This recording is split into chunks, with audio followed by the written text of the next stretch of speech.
Ku lihat ibu pertiwi sedang bersusah hati.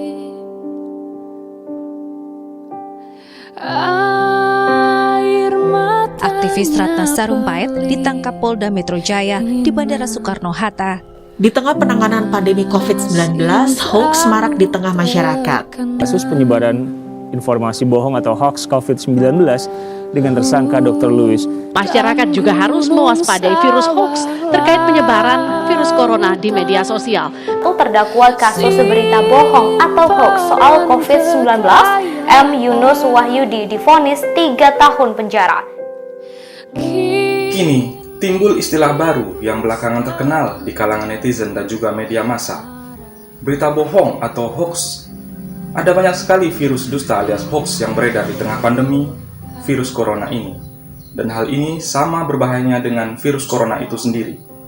Kerap sekali kita melihat di media sosial virus hoax yang berseliweran, yang membuat kita kesal, gemas sekaligus prihatin melihat komentar-komentar yang bertebaran di media sosial yang sangat gamblang memperlihatkan betapa mereka telah terpapar dusta atau hoax yang merajalela.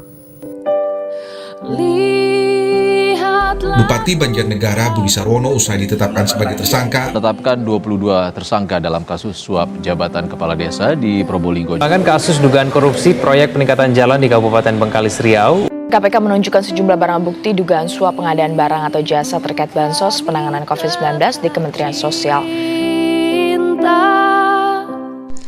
Tak jauh beda dengan hoax, korupsi lagi-lagi menjadi ancaman nyata bagi kelangsungan kehidupan berbangsa dan bernegara yang sehat, yang dapat merusak sendi-sendi kehidupan dari segi ekonomi, moral, mental, finansial, serta tanda kehidupan masyarakat kelas bawah yang semakin sulit merasakan indahnya menikmati kue APBN maupun APBD yang seharusnya menjadi mereka sejahtera dengan gelontoran uang yang digerogoti para koruptor.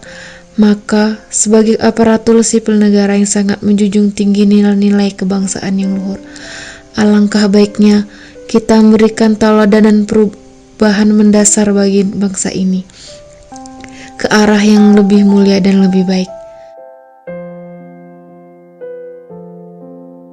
Hutan mulai gundul akibat ulah para pelaku illegal logging. Presiden Joko Widodo meminta seluruh pemerintah daerah melakukan antisipasi lebih awal agar tidak terjadi kebakaran hutan.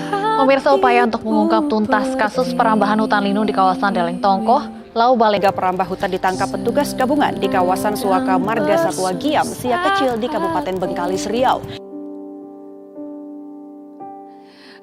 Keindahan alam adalah anugerah yang menumbuhkan penghargaan dan rasa syukur. Menebang sebuah pohon adalah menghancurkan ribuan kehidupan. Begitu maraknya penebangan liar sekarang menjadikan bumi ini menangis dan satwa menjerit, di mana hutan terus saja berkurang karena ditebang, dibakar, dan dialihfungsikan. Menggenaskan jika melihat kondisi hutan di negara kita. Laju deforestasi terus terjadi. Paru-paru negara pun terus menyempit.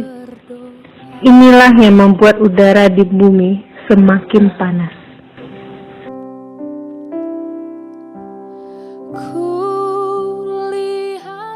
Suatu bangsa yang menghancurkan tanahnya sama dengan menghancurkan dirinya sendiri.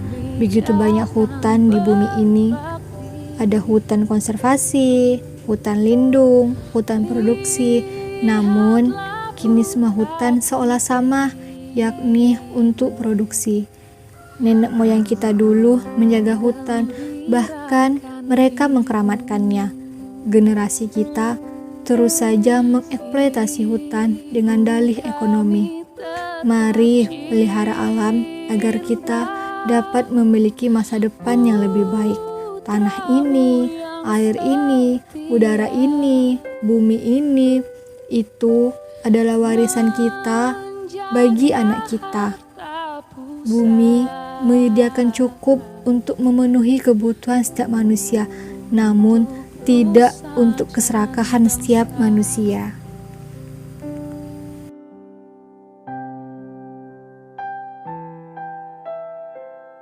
Segera pulih Indonesiaku, kami merindukanmu. Segera pulih bangsa, kami merindukan kedamaianmu.